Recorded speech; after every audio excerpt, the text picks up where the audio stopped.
እንደዚህ ብዬ ካልተቀባባው መሴት ይወጣኛል። ፕሮሞል ልሰራ ስለሆነ ቆንጆ መሆን አለብኝ። ዳኒ አይኔ ይጥፋና ካንተ ጋር ደርቄ መኖሬ። ዳንዬ ና እየተቀባው ነው። በአይኔ እንዳታጠፊው። ምንድነው ይሄ? አሁን ማርካራ ይባላል። ለሴቶች ለውበት ይጠቅማል። አሁን የጠራው ዱቄቱን ምናምን እንድታመጣልኝ። ለምን አባቴ ድማመጣ እንዴ? ለምንድነው የምገዛ?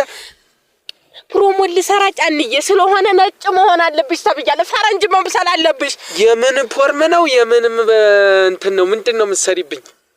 ጫንዬ ህይወታችን እንዲቀየር አትፈልግም? ዘላለማችንን ገጠር እንድንኖር ነው የምትፈልገው? እኔ ተመስገን ይሄ ኑሮ ተመችቶኛል። እኔ ተሰጠኝ። ለማንኛውም ቤተሰቡ በልዬ ፕሮሞት ልሰራ ነው። ይሄንን ቪዲዮ ሼር ኮፒ ሊንክ አድርጉልን እስቲ። አካውንታችንም ደግሞ ተመቷል። አዎ ኧረ ተው ቤተሰቡ፣ ኧረ ተው። እስቲ ቆይ አልብኝ። ከዛው አንተ አምሮብኛል። ኧረ ረዛያ ምን ሆነብሽ?